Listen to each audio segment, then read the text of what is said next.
amené jusqu'ici aujourd'hui, c'est une question.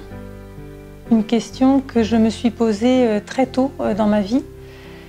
C'est est-ce que la vie pouvait être juste ce que je voyais d'elle, ou est-ce qu'elle avait autre chose à me dire?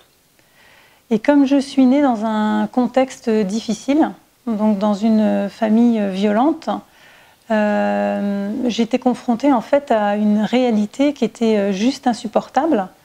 Donc, en quelque sorte, ça a été une super occasion de me retourner et d'aller rechercher en moi un autre espace pour comprendre en fait c'était quoi cette vie, la vie des êtres humains. Donc ça c'est la première chose. Et cette question, je l'ai en permanence gardée. L'autre chose aussi, c'est que moi, à cette époque, je n'aimais pas la vie ordinaire. La vie ordinaire, je la trouvais difficile, moche, contraignante, et j'avais très peur tout le temps. Et donc, c'est ça aussi qui m'a poussée à rechercher autre chose dans la vie. Il y avait vraiment cette injonction intérieure qui, par exemple, au niveau de la mort, je savais qu'on n'était pas mort. Quand quelqu'un était enterré, à 4 ans, c'était une évidence que ce n'était pas la fin. Sauf qu'il n'y avait personne pour me l'expliquer, pour me le dire, j'avais juste cette connaissance intérieure. Et donc, ça m'a obligée vraiment à rechercher le sens de cette vie. Et puis, j'étais aussi en contact avec d'autres dimensions. Et n'ayant pas d'éducation, n'ayant pas de sécurité matérielle, je vivais des expériences la nuit très difficiles. Donc, je me réveillais souvent fatiguée. J'avais fait la bagarre toute la nuit avec des monstres et des murs qui me parlaient. Donc, j'avais pas beaucoup de nourriture en fait pour étayer tout ça. Et donc il y a des décisions très fortes qui ont été prises. Donc cette guidance, je vais en parler souvent, c'est que je me suis sentie souvent seule, donc la petite Carmen, tant que je n'ai pas réalisé à quel point j'étais accompagnée. Et cet accompagnement, en fait, il a pris la forme tout simplement d'intuition profonde. Et à un moment donné, j'ai compris qu'il fallait que je demande de l'aide. Et donc j'avais 10 ans, j'ai été placée plusieurs fois. Mais là, à ce moment-là, j'ai passé, je ne sais pas moi, de 7 ans à 10 ans avec ma famille. Et là, j'ai demandé à être placée. J'ai carrément demandé l'aide à un docteur, voilà, il y avait des services sociaux. Et je ne comprenais pas pourquoi je vivais ces violences, pourquoi il fallait que je sois face à tous ces problèmes à résoudre, pourquoi les adultes qui étaient autour de moi, j'avais l'impression que j'étais plus âgée qu'eux et qu'il fallait que je leur explique des choses qui me paraissaient tellement simples. Et ça a été le premier acte, c'est changer de contexte. Donc c'est bien une guidance intérieure qui m'a fait mettre en évidence que c'était pas normal ce qui se passait et qui m'a donné la force de rejoindre en fait d'autres groupes de personnes. Donc j'ai été placée et j'ai vécu pendant de 10 ans à 17 ans dans une maison d'enfants. Et dans cette maison d'enfants, il y avait de la violence. On était tous écorchés vifs, on va dire. Donc on avait tous des gros problèmes qu'on essayait de régler autant que c'était possible. Et je dirais que le soleil s'est levé quand le directeur de la maison d'enfants est arrivé, en fait. Il y a eu une année avec une direction, et puis l'année suivante, quelqu'un d'autre est arrivé. Et cette personne-là, c'est quelqu'un qui m'est très cher, qui maintenant nous a quittés et est passé sur d'autres plans, avec qui je suis en communication. Et c'est un père de toutes les façons qu'on peut l'être pour un enfant. Et il avait vraiment cette mission. Et c'est quelqu'un qui m'a beaucoup inspirée. Donc, qui a choisi des éducateurs, qui a osé accepter des projets. Genre, on a construit un radeau, on a descendu la Dordogne avec nos trucs, on a fait nos expériences. On a eu, voilà, ça a été très très riche. Donc, de ce malheur, finalement, déjà j'ai changé de. Ça m'a sauvée, ça c'est sûr. Et puis, toujours ce questionnement, c'est quoi la vie? Est-ce qu'on est tout seul sur la Terre? Est-ce que derrière l'événement qui vient de se produire, je reçois un message? Quel est ce message? Et au fur et à mesure, je suis devenue une jeune femme. Et à 20 ans, je me suis mis à avoir peur de tout. Mais à un point que c'était juste horrible. Donc j'aurais pu rester enfermée dans une pièce, ne plus aller dehors parce que j'avais peur des gens, j'avais peur des voitures, j'avais peur d'aller au cinéma, j'avais peur d'aller à la piscine, j'aimais pas mon corps. Enfin bref, quoi, c'était juste l'enfer sur la terre. Et voilà un peu le gros morceau, on va dire. Et ensuite, j'ai continué à respirer cette idée de la magie derrière les choses, de cet extraordinaire que je ne trouvais pas dans la vie quotidienne. Donc j'ai commencé à étudier des choses comme la tradition cosmique. J'avais 20 ans, je ne comprenais rien du tout, mais c'était génial. Donc ça parlait de nos origines, de l'humanité, une humanité sans corps physiologique comme aujourd'hui, avec pas de système digestif, avec notre système solaire qui était agencé d'une façon un peu différente d'aujourd'hui, avec aussi la lecture comme La vie des maîtres, par exemple, un ouvrage qui m'a beaucoup inspirée, que je n'ai jamais remis en question. Je me suis juste dit, on fait comment ? Parce que dans ce livre, en fait, ça parle de rencontres de maîtres qui sont capables de ne plus avoir de corps, de se déplacer, d'être lumineux, de franchir des distances, voilà, de complètement je vais aller doucement. Ils ne sont pas assujettis aux règles de la matière physique, comme on la connaît sur la Terre. Et ça, je veux dire, j'ai pas raisonné avec ça, ça a vibré en moi et je me suis juste dit oui. Donc c'est un peu le fil conducteur de ma vie. Ce qui a poussé en fait, c'est que la violence qui s'est développée parce que je voulais me protéger, à un moment donné, j'ai senti que c'était plus ok, que j'allais pas pouvoir continuer comme ça parce que j'étais comme un animal sauvage, hein. C'est-à-dire que moi je commençais pas une seule phrase sans dire un gros mot. J'étais comme un garçon puisque je me protégeais pour ne pas être remarquée du tout par les hommes en fait, hein, puisque j'ai eu des problèmes avec ça. Ce qui fait que j'ai développé aussi une réflexion sur les choses. Et ça m'a poussée en fait à être autonome, autodidacte, c'est-à-dire à compter que sur moi et sentir si c'était ok pour moi ou pas.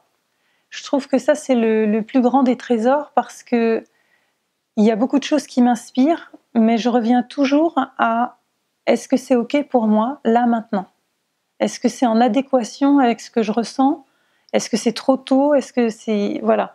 Il y a des maîtres inspirants, il y a des écrits inspirants, mais je passe toujours par le filtre quand même de vérifier que c'est ok pour moi. Et je ne vais pas faire une chose parce que juste elle a été écrite et qu'il y en a plein qui l'ont fait avant moi. Ça, c'est surtout pas un argument. Voilà, ça c'est la petite personne qui fait comme ça. Tu as aussi développé ta médiumnité. De quelle façon est-ce que tu as développé ta médiumnité? Je ne dirais pas que c'est ma médiumnité, mais c'est quelque chose, c'est une nature qu'on a tous en nous. Il y a personne en fait qui aurait cela, puis d'autres qui ne l'auraient pas. En fait, on a vraiment une dimension humaine et puis une nature lumineuse. cette nature lumineuse n'est pas assujettie aux règles de la matière et elle est unifiée. Donc on peut l'appeler aussi conscience.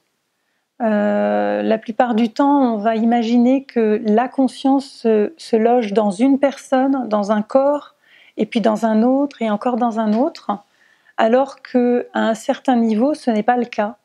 En fait, cette conscience, elle est globale et unifiée. Donc, quand on est dans un état de conscience global et unifié, c'est là qu'on a accès aux données, aux ressources, à la médiumnité, par exemple. C'est une des formes. Donc, ça veut dire qu'on n'est pas méritant pour cela. Ça nous est dévolu naturellement, et ensuite, c'est par affinité. Soit on l'ignore, on n'a pas envie d'en entendre parler, ça fait peur et on le laisse. Soit on a entendu parler, mais c'est effrayant et on ne sait pas comment faire. Ou soit on le sait et on fait tout ce qu'il faut pour connecter avec ça et on peut être à côté. Et soit on a totalement ignoré, mais ça nous descend dessus à un moment donné et là on est obligé de juste capter cette évidence.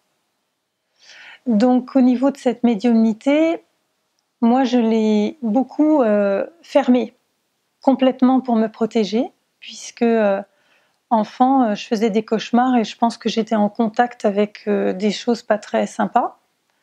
Et j'ai attendu de me calmer en fait.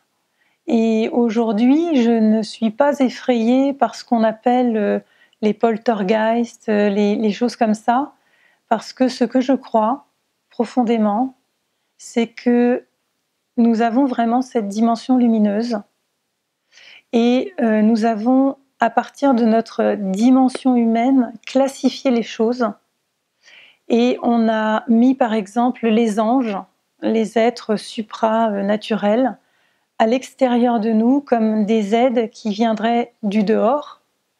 Et on a fait la même chose en fait avec le monde des ombres, où on met les poltergeists, les fantômes, etc. Et ça serait en dehors de nous. Ce que je crois aujourd'hui, à l'heure de maintenant, c'est que c'est toujours de nous dont il s'agit, donc de notre dimension la plus subtile, et qu'on a divers degrés d'inconscience. Et au fur et à mesure de cette conscience qui s'ouvre, on va se réapproprier en fait ces attributs. Donc on a des attributs divins qui sont ces qualités d'ange, et puis ces attributs aussi d'ombre que l'on qualifie comme quelque chose qu'on n'a pas envie de rencontrer ou qui fait peur. Alors dans le sens médium, si je peux préciser, c'est que dans mon cas et dans le cas de beaucoup de personnes, en fait, c'est une sensibilité qui est très aiguë. Et dans le monde de la matière, on va le faire passer pour un défaut, parce qu'on est trop sensible, on est trop ceci, on est trop cela. Et en fait, en réalité, pas du tout. Si on est dans un contexte qui n'est pas favorable, ça va devenir un défaut pour nous, un problème. Alors que si on est dans le contexte qui convient et qu'on comprend en fait de quoi il s'agit, à ce moment-là, ça devient une qualité. Et l'idée, c'est que le mot médium, c'est un peu comme en peinture, c'est le liant, c'est un peu l'huile qui permet de mettre ensemble différents éléments. Dans mon cas, ça passe par le dessin. Donc, ce sont des formes, des couleurs, des lignes, et je commence sur une feuille blanche. Et ça, c'est je ne dis pas la bonne aventure, je donne pas l'avenir, je suis pas Madame Irma, par exemple. C'est pour ça que tu proposes des mandalas, ce que tu appelles les mandalas vibratoires. Oui. Tu peux nous dire ce que c'est exactement les mandalas vibratoires? Alors, en fait, le vrai terme, ça devrait être mandat d'âme, le mandat de l'âme. Parce qu'en quelque sorte, ici, on n'est pas forcément là pour ce qu'on croit. Et nous avons des choses très précises à accomplir, avec des personnes précises, dans des temps précis. Et c'est tout un tempo. Et ça s'est préparé en fait en amont, c'est-à-dire au niveau de nos âmes.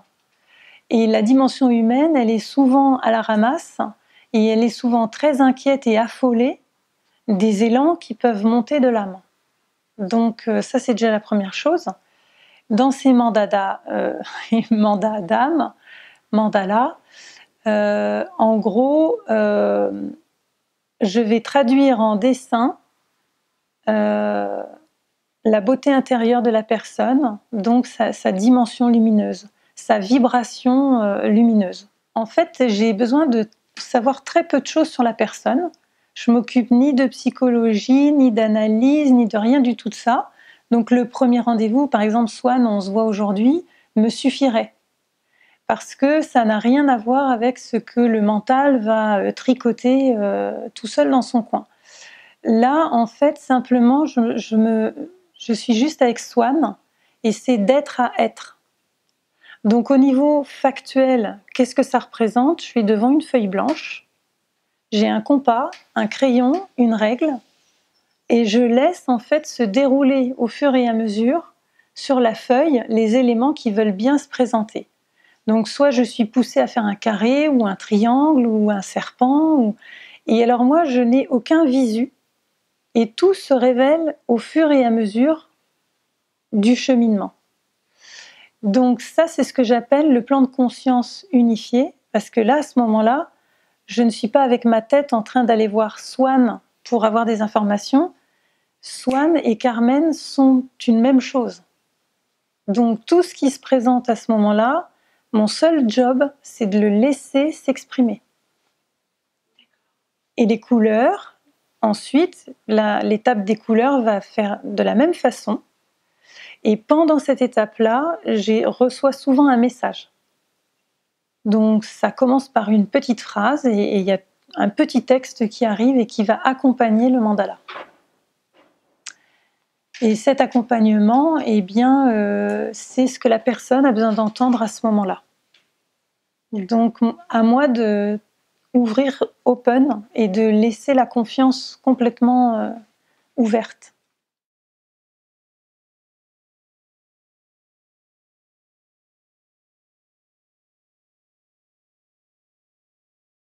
En fait, c'est vraiment toute cette dimension invisible qui fait son œuvre. Moi, en gros, je suis la petite main qui laisse passer l'information. Et en fait, ces mandalas, ils ont des encodages vibratoires, mais ils ne viennent pas de ma personne. Il y a quelque chose qui passe à travers Carmen, qui vient s'inscrire dans le mandala. Et le mandala, il ne faut pas le voir comme un dessin. Bien sûr, on peut le tenir dans la main et c'est solide. Il faut le voir comme une empreinte vibratoire. Et donc, il y a des encodages vibratoires, et ces encodages ne sont pas de mon fait. Mais par contre, ils vont se déclencher au contact de la personne au fur et à mesure qu'elle en a besoin. En fait, les mandalas, c'est des pictogrammes et des cryptogrammes aussi. Ça prend toutes sortes de formes. Ils ne sont pas forcément... peut-être faudra en mettre un ou deux pour imager, mais ils ne sont pas forcément géométriques. Parfois, c'est vraiment des impulsions.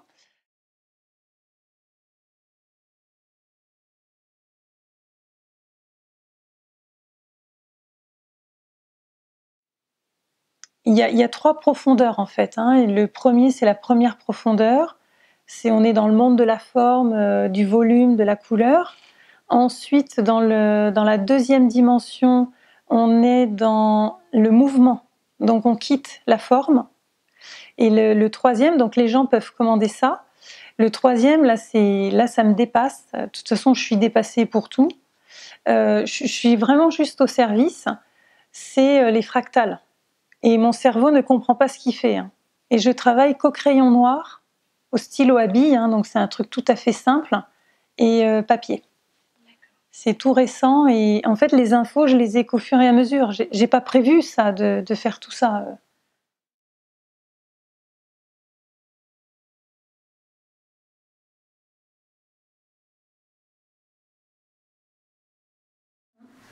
Eh bien, en regardant un peu plus ce que tu fais sur les dessins des mandalas, ce qui m'a frappé, c'est que je me suis dit, j'ai trouvé que c'était assez proche des... je sais pas qu'est-ce que tu en penses, j'ai trouvé que c'était assez proche de la fleur de vie. De la fleur de vie, mais c'est également des cercles de culture. Alors, il y a déjà des personnes qui me l'ont dit par rapport au crop circle. Et le truc, c'est que tout est dans tout. Pourquoi pas? Je veux dire, en fait, ce que je trouve confortable dans ce qui m'a été déposé là, c'est ce don-là de pouvoir dessiner comme ça, de laisser les messages arriver. C'est que chacun peut puiser en fonction de son affinité, de ce qui le touche. Donc, ce que moi j'en pense, je dirais que ça n'a pas trop d'importance. Ce qui est plus important, c'est de sentir à chacun, c'est quoi qui le touche, qu'est-ce qui le pousse à vivre les choses. Parce qu'au fond, là par exemple, je pourrais donner beaucoup d'importance et en même temps, je ressens profondément que c'est juste un prétexte. On a tous en fait des prétextes. On joue à être des humains, mais c'est bien plus que cela que nous sommes. Tu proposes également du coaching d'alignement. Alors le coaching d'alignement ou le coaching spirituel, c'est tout simplement, ça va être en lien avec le mandala, hein.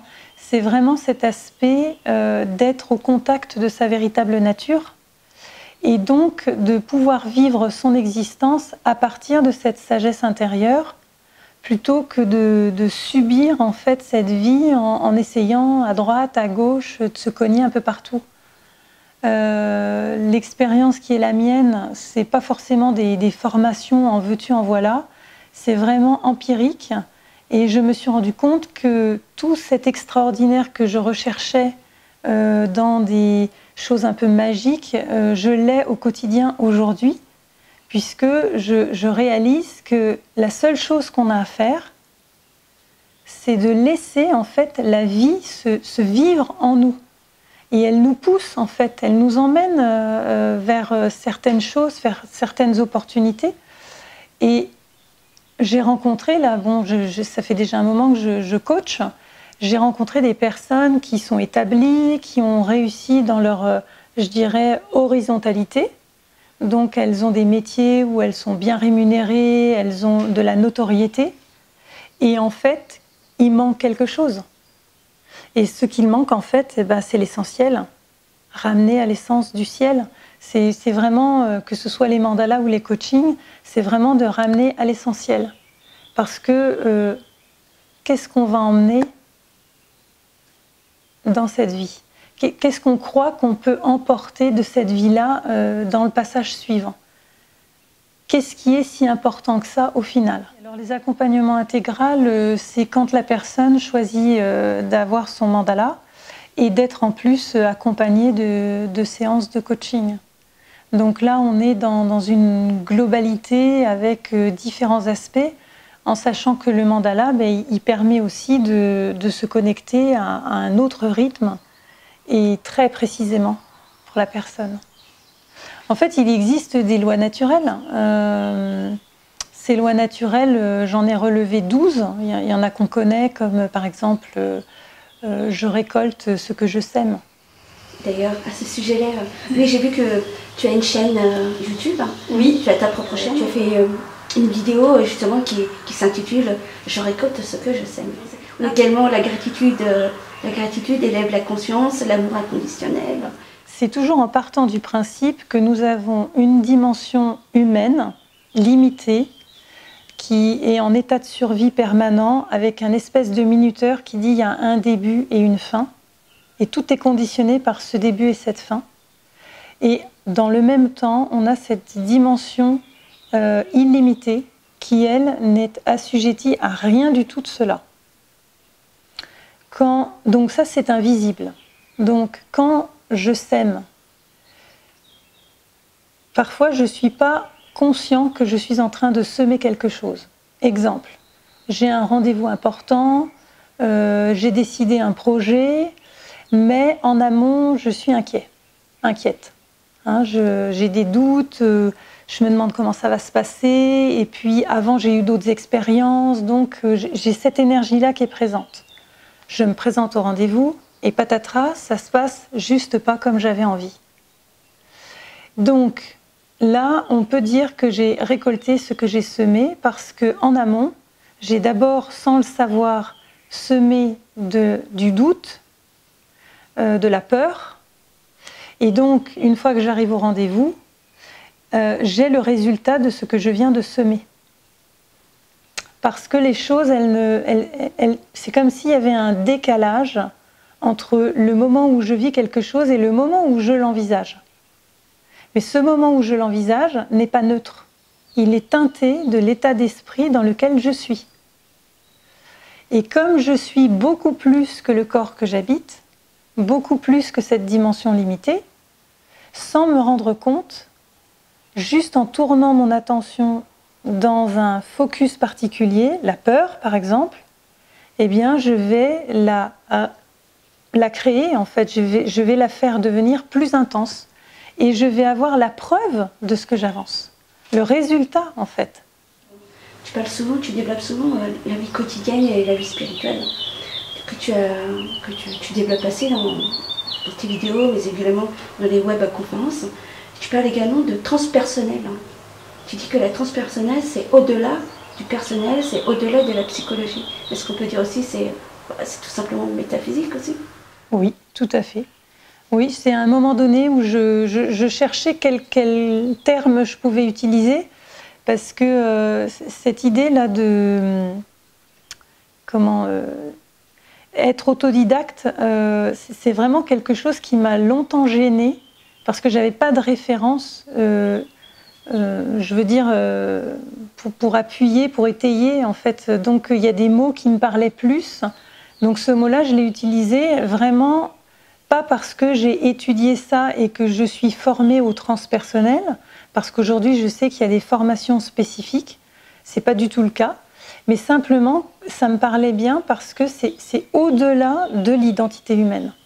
Et c'est bien, alors maintenant c'est coach spirituel, parce que là j'ai pas besoin d'expliquer pendant 3 heures, c'est vraiment prendre l'être dans sa globalité, au lieu de se contenter juste de son histoire, de sa physiologie, de son psychisme, de sa psychologie. Là, on prend cette fameuse dimension subtile, nature lumineuse. Et ça dépasse en fait largement le cadre de ce que peut vivre un humain. Et le petit truc, c'est que c'est pas parce qu'on ignore que nous sommes puissants au-delà de toute limite qu'on n'utilise pas cette puissance en permanence. C'est ça tout le truc en fait, et c'est là où je viens éclairer. Parce que c'est des choses très simples, mais tout à fait subtiles. Et elles ont besoin d'être visitées et revisitées, parce que quand on est complètement identifié à Carmen ou à Swan, c'est difficile de se rendre compte à quel point on a tellement de capacités, tellement de possibilités. Il faut savoir également que tu as rencontré aussi une personne qui t'a beaucoup apporté aussi, c'est Reine Claire aussi. Oui, oui, Reine Claire, en fait, ça a été un moment donné de ma vie où j'étais un peu comme une plante qu'on a tirée de son pot et qui est en train de juste mourir à petit feu. Donc j'étais mariée, j'ai 2 enfants, donc ces enfants étaient en bas âge à ce moment-là, et je faisais tout ce que je pouvais pour que ça fonctionne en fait. Donc c'était à peu près l'objectif de ma vie, mon but, c'est de réussir mon mariage, de réussir avec mes enfants, c'était ça mon projet de vie, quoi. Et en fait, il y a des choses qui ont commencé à s'étioler, il y a une réalité là qui est venue se présenter à moi, et il y a un grand clash qui s'est présenté. Et quand je me suis réveillée, j'ai décidé de partir au Québec pour comprendre qui j'étais, qu'est-ce que je venais de faire pendant 20 ans, quel était le problème, qu'est-ce que j'avais pas vu, qu'est-ce que j'avais pas compris. Voilà, j'avais l'impression d'avoir fait tellement bien les choses, et là tout à coup tout a explosé. Donc alors là, plus de nord, plus de sud, je ne savais plus qui j'étais, ce que je faisais, où j'allais. Tout était détruit, quoi. J'avais plus le sens de rien. Et donc la seule chose qui m'est venue, c'est cette espèce d'injonction intérieure, des profondeurs, qui étaient très calmes. Et ça a été de vendre mon petit magasin et d'aller là-bas au Québec. Et Reine Claire, en fait, c'est la fondatrice de l'école de la vie consciente, avec son compagnon Gaal. Et donc ils ont développé, ça fait au moins 25 ans maintenant, tout un outil qui s'appelle le Gaya Yoga. Et dans ce Gaya Yoga, eh bien, il y a le chant des voyelles. Et en fait, j'ai pratiqué ce chant des voyelles, donc c'est pas une formation que j'ai reçue, mais je l'ai vraiment au départ pratiqué pour moi. Et ça n'a plus jamais été pareil. Donc l'accompagnement de Reine Claire, ça a été floc. Ça m'a fait, j'ai fait tomber en fait les armures. Les armures tombent, mais elles reviennent. Hein. Ça c'est le truc, c'est que quand on croit que c'est fini, c'est juste le début. Et j'ai gardé en fait cette pratique du chant des voyelles. C'est que le chant des voyelles. Alors le chant des voyelles, c'est un ensemble de 9 sons qui sont les uns derrière les autres. Il y en a 9, donc A, E, I, U, OU, E, O, AOM. Et donc, ces voyelles-là, elles ont des intentions, eh bien, nous mettre en contact en fait avec notre véritable nature. C'est vraiment un escalier fréquentiel, donc il faut le voir comme un shaker vibratoire. Donc chaque élément va annoncer le suivant. Et l'idée, c'est de participer à sa vie plutôt que de la subir. Donc ça, je l'ai enseigné tout au départ.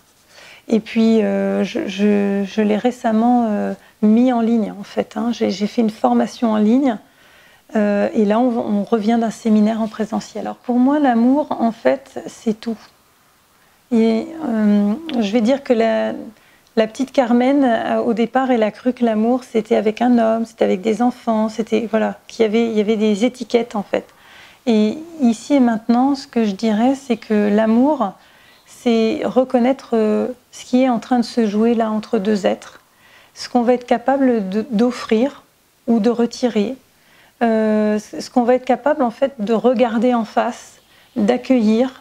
C'est tout le contraire de prendre, par exemple, si je pouvais le décrire. Donc, tout ce chemin de vie, là, que ce soit ce divorce ou l'enfance, etc., m'amène à une seule chose, en fait. C'est de toucher cet amour inconditionnel. C'est-à-dire la capacité, en fait, d'accepter qu'on ne soit pas reçu dans la forme qu'on voudrait, que la mère que j'aurais aimée, elle ne soit pas comme je l'aurais aimée, mais que je suis capable de l'aimer tout entière comme elle est, et du mieux qu'elle fait aujourd'hui. Eh bien, ça, c'est le trésor, en fait, de cette... c'est ça, l'amour inconditionnel. Pas de conditions. Il y a des personnes qui prennent l'amitié exactement comme l'amour et qui exigent dans leurs amitiés des choses. Donc je dirais plutôt que d'un terme, c'est un état d'être. Ça ne veut pas dire qu'on ne va pas être blessé par l'autre, qu'on ne va pas être déçu. Moi j'ai souvent été déçue, je le suis encore. Mais j'ai toujours la possibilité à chaque fois de revenir à un espace où je vais juste me dire, est-ce que c'est OK ou est-ce que c'est pas OK ? Je peux aimer au-delà de ce que moi j'aurais attendu. Donc l'amitié y compris, et encore plus nos enfants, parce qu'on a des désirata, on a des demandes, on les met en otage, on les prend en otage, nos enfants, parce que ce sont les nôtres. Donc on croit qu'ils sont à nous. Et moi, ce que j'ai découvert, c'est que ce n'est pas le cas. On s'accompagne ensemble et on fait ensemble les choses. Donc c'est vraiment ouvert, mais ça ne veut pas dire étanche. Il y a quand même, on peut être déçu, on peut ressentir, mais on est capable d'accepter que ça ne prend pas la forme qu'on aurait aimé. Bien que tu nous as cité un livre, La vie d'aimer, a priori, mais qui t'a profondément marqué, aurais-tu un autre livre qui... Non, c'est celui-ci. C'est celui-ci que j'ai relu, que je suis en train de relire encore. C'est La vie des maîtres de Spalding. Et voilà, si vous avez envie d'être inspiré, c'est une équipe de journalistes, d'explorateurs qui décident fin 1800, tout début 1900, d'aller rencontrer des maîtres ascensionnés, des maîtres carrément en Inde, au Népal, au Tibet, etc. Et donc ils ont fait des tests en temps réel, ils ont minuté, mais en même temps c'est romancé puisque c'est au 19e, donc voilà, à découvrir, à revisiter si vous l'avez déjà lu. Moi c'est une source d'inspiration très profonde. Alors le site c'est www.mandalavivant, tout attaché au singulier.com. Donc là, il y a une page de contact si vous avez besoin de renseignements. Après, moi, je vous invite à vous balader parce que j'aime bien la vidéo où je fais le mandala en vrai, en fait, qui a été accélérée parce que ça donne une petite idée. Il y a des témoignages. Après, pour les séminaires en live, j'ai pas encore mes pages de contact et là, je vous réponds. J'ai envie de dire, l'invitation, ça serait de prendre le temps de vraiment sentir en soi ce qui est OK, ce qui ne l'est pas, ou même de sentir ce qui se présente. Et quand c'est comme ça, on est dans la seconde d'éternité. Alors on n'a pas besoin de se préoccuper de l'avenir.